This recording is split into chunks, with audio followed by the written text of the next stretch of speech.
Hello everyone, I'm Darcy Bits. Thunder Junction spoilers start next week, but until then, I have a few ideas of my own that we might be able to see going forward. Looking at past sets, it's fun to look at a trope of set design and imagine what a new set might do with that mechanic. For this, I'm going to take a look at 3 set tropes. First of all, a signpost uncommon. Second of all, a pseudo board wipe control piece. And 3, a mana rock, or a variant of a mana rock.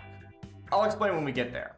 The first card I want to look at is the Hard Bristle Bandit. This is a card that we know the name of and the art for, but we know nothing else about. The art depicts a cactus person, which has been confirmed as a species or denizen of this plane. We don't know exactly what the type line is going to be for this, but we can imagine plant. I'm thinking plant rogue, personally, because every other bandit in Magic is a rogue. Signpost uncommon is a term used in Draft Limited, with the idea that you're going to see a handful of uncommons and gravitate towards one that represents an archetype in Draft. Then you can fill out the rest of your deck with commons that benefit that archetype. Therefore, they very much embody an archetype. We don't know what the draft archetypes are going to be at this moment, but the red, white, green commander deck says discard lands, throw them back. So I wanted to make a land discard focused signpost uncommon for Hard Bristle Bandit. My first thought was, since they are a cactus, how about something with shooting spines? So we started with this pinger style effect, dealing 1 damage at a time. That felt very red, but not especially green.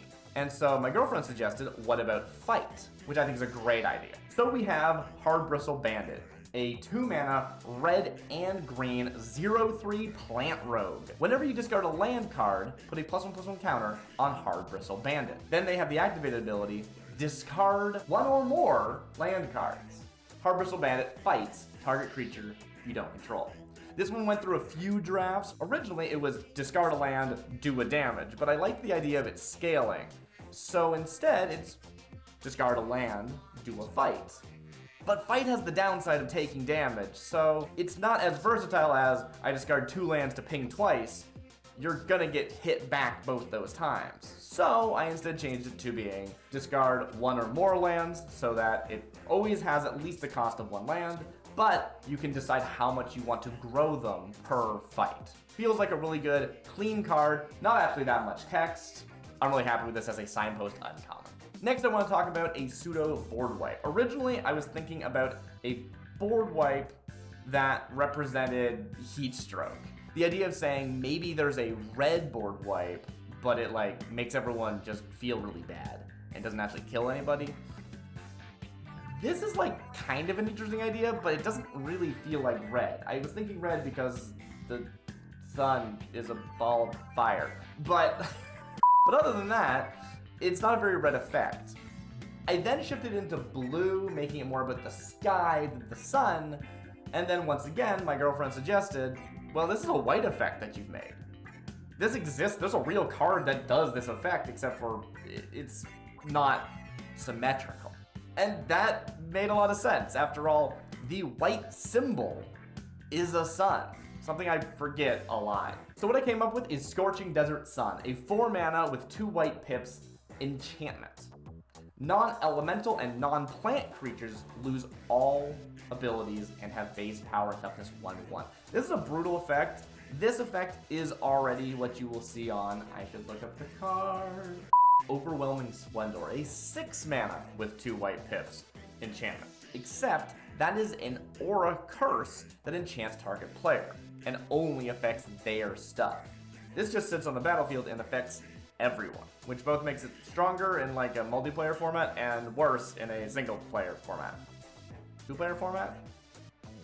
Overwhelming Splendor also has the additional effect of turning off most activated abilities of your non-creatures, so it is still more powerful.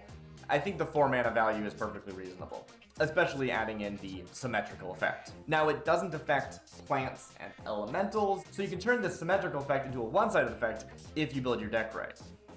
but white doesn't really have elementals or plants very much, so it's probably okay. It's more just cheeky flavor than anything else, and it could be really cool in a multicolor deck.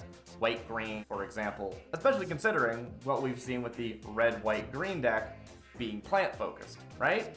Could be interesting. So you play this card, turns off all the effects, and it's not just like a one-time, everyone dies, rebuild board wipe. It's gonna stick around. So I really wanted there to be a pressure valve available. At the beginning of your upkeep, if Scorching Desert Sun doesn't have a shade counter on it, put a shade counter on it. Then it has the activated ability, remove a shade counter from Scorching Desert Sun to destroy Scorching Desert Sun. Only your opponent may activate this ability. So, it's a symmetrical effect that only your opponents can turn off. I think that's really fun. It's basically saying, until the start of your next turn, everything's a 1/1, nothing has abilities. And that, I think, seems reasonable. That's kind of like a board wipe, right? You blow up the entire board, everyone rebuilds, and then they get to use their stuff on the following turn. The difference is, if your opponents go, you know what, this hurts you more than me, I'm just gonna leave it there, you just have to live with your mistake. The sun will not go away, and it sucks. And I just feel like that's appropriate for the set. I feel like that's something that could really, really work flavorfully and be an effective piece. Lastly, we have our Mana Rock, Pseudo Mana Rock. One of my favorite mana rocks is a green mana rock from New Capenna called Boxing Ring. You might not know this one because it's not a traditional mana rock. It instead taps to create a treasure. I stand by that that's a mana rock though, it's just mana you can save, which is really cool actually.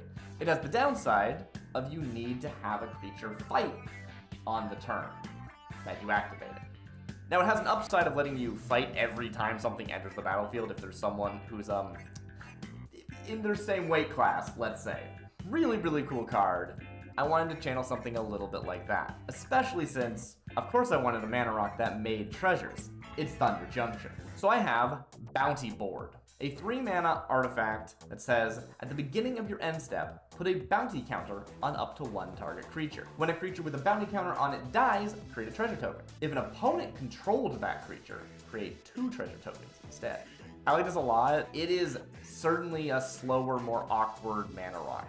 I think it could maybe even come down to 2, but I did give it another ability that makes it stronger, so that might be too powerful at that point. At 3 mana, it's a mana rock, but it's making you treasure which stick around, so that's a pretty good upside. On the other hand, you don't get to start using it until the following turn, and you have to jump through the hoops of actually killing the creature that you've marked for death. I do really enjoy that it marks them on your end step instead of your upkeep. This is cool because it means that your opponent has a chance to acknowledge what you're planning to do. Sacrificing your own stuff is of course a lot easier than blowing up your opponent's. So that's why going after your own stuff and betraying your allies, that's worth something to an outlaw, but that's not really the plan. You gotta go after your opponent's stuff for the good treasure. Lastly, it's got an extra ability, and I don't know if it needs it, but if you think about a lot of 3-mana rocks, yeah, they usually do have some other upside. In this case, sacrifice 3 treasures, create a 1/1 black mercenary creature token with Death Touch. It fights target creature. I don't know if it's out of flavor to have fight in a colorless card, but I wanted it to not just kill the creature and the flavor is that you hired someone to kill the creature. I wanted it to be a lot more immersive and say, yes, you're making this mercenary, they are killing the people. Now I'm realizing this might be a little bit too strong because you could mark someone for death and then sacrifice 3 treasures to kill them and get 2 treasures back. So it's only costing you like 1 mana to actually do it. That might be a bit too strong now that I think it through. You could make it so that they can't have a bounty counter on them. That does feel a little flavor fail, but also feels flavor win. Because mode 1 is you get hired, you kill someone, you get the treasure. Mode 2 is you pay someone. You're not gonna pay someone to kill someone and then also collect the bounty. That doesn't make any sense. Yeah, scratch this. Make it say, sacrifice 3 treasures, create a 1/1 black mercenary creature token with Death Touch. It fights target creature without a bounty counter. I'll need to look at the wording on that. All in all, those are my first 3 custom cards for Outlaws at Thunder Junction. A little speculation on what we might see coming next week. I'm excited to find out what's gonna be in this set, and I hope you enjoyed, and I'll see you in the next one.